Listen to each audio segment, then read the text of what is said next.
In this video, I will show you how to master the art of negative prompts to fix common artifact errors in Flow. When you are generating high-quality video, it is tempting to tell the AI what you do not want inside your main prompt, but mixing negative commands like saying "don't show distorted faces" into your positive field actually confuses the model. Instead, you need to use the dedicated negative prompt field to suppress specific visual glitches effectively. To fix facial and body distortions, you should type keywords like "no warped face," "no distorted eyes," "no disfigured hands," and "no floating limbs." If your video suffers from movement or physics glitches, you can smooth things out by adding "no unnatural movements," "no sudden morphing," "no flicker," and "no fast chaotic movement."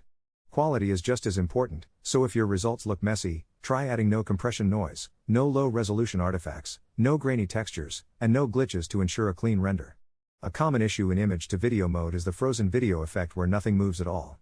To solve this, you must explicitly use keywords like "no static frame," "no still photo," and "no frozen image" to force the AI to introduce motion. By separating what you want from what you want to avoid, you give the AI a clear roadmap for success. Using these targeted keywords will save you time and credits while significantly raising the production value of your projects. Thank you for watching this guide, and I hope these tips help you create flawless videos every time.